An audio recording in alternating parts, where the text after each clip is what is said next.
Our next guest has been tech-savvy and an entrepreneur since she was 19. She's also the founder of Social Media Safety for Kids, and not a bit too soon since she has 3 teenagers at home right now. Best-selling author and speaker Tracy Repchuk joins us. Wonderful to have you here. And safety in social media, we are screaming to get that information now. We totally are. Our kids are spending 6 to 8 hours every single day on their iPads, their iPhones, their laptops. And with 43% of them reporting an incident of cyberbullying or cyberstalking, over 1 million kids were affected on Facebook alone, and only 7% of parents are aware or concerned. This said to me that there's this massive technology gap, and it just keeps growing, and they need help. Well, and you not only are a mom, but you started a company many years ago, and you became very familiar with technology. And Yes. What did you find out? Well, what I found out, of course, was this technology gap existed. Because I've been on the online since it was born, actually, in 1994, and I've been in software since 1985, I have this extra advantage of seeing what's going online and what's happening with technology and all the things that the social medias are throwing at the kids. And so I had to step in and really take a look at this. You came up with a wonderful method for teaching social media safety for kids, and it has a great name, SAFE.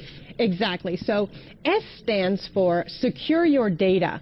Now, what happens is all of the social medias have different settings. And in Facebook in particular, where kids are spending a lot of their time, it could be wide open. They could get their address, their phone number, their date of birth.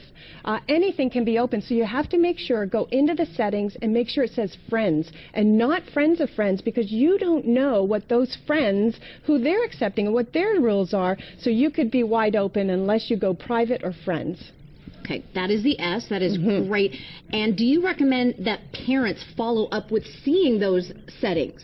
I do, yes. And in fact, if they don't feel tech savvy enough, just go with your kids and make sure they verify that the settings are there, because the kids will know how to go in and out of it. Well, asking questions, the A, that is such an important thing. I know sometimes teenagers are, a little angsty when you bring things up, but it's important to keep the dialogue going. Exactly. Like we used to say, how was your day, when they came in from school and stuff like that.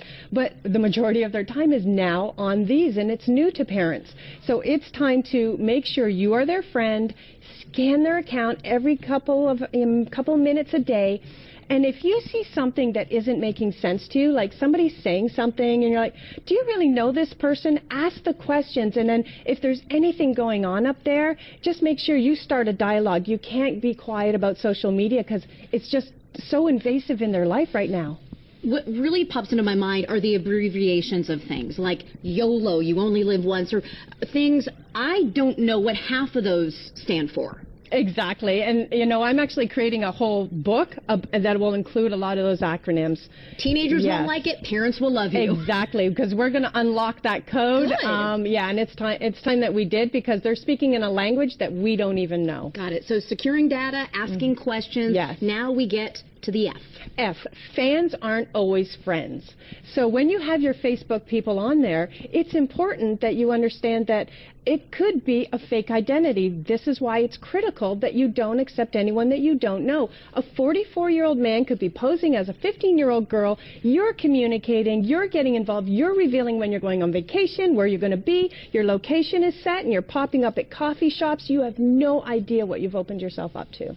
So more privacy. Exactly. Okay, and lastly, the E. The E is the big one. So educate them on the issues. Now, we teach our kids to cross the road, stranger danger, drop and roll in a fire. What we're not doing is teaching them about social media safety, because most parents don't know about it. Because the kids are at the forefront, they're the pioneers, and they've gone rogue. It's like the Wild West up there. So it's important that we at least tell them what is cyberstalking, how to recognize it, what is cyberbullying, and most importantly, when you make a post on there of your images or something that you've said, it's up there forever and ever. And so that could affect a job application, a future relationship, a college application, and so it's important to realize that this is up there. I am so glad that you have done this, and you're making it very easy for folks to download your book and give parents information if they're feeling like someone is out there. I don't even know where to start. Exactly. So I created a free guide for your viewers at socialmediasafetyforkids.com. They can go, it's going to go into detail what we covered here, and then tell them how to go into the settings, what to look for, how to, maybe put a Google alert on your child so that you can see if their name is coming up.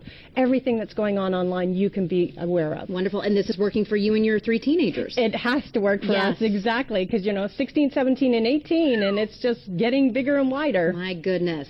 Thank you so much. Tracy Repchuk, thank you for being here. Some great tips and information and a free downloadable book. Thank you, Renee. Thank you.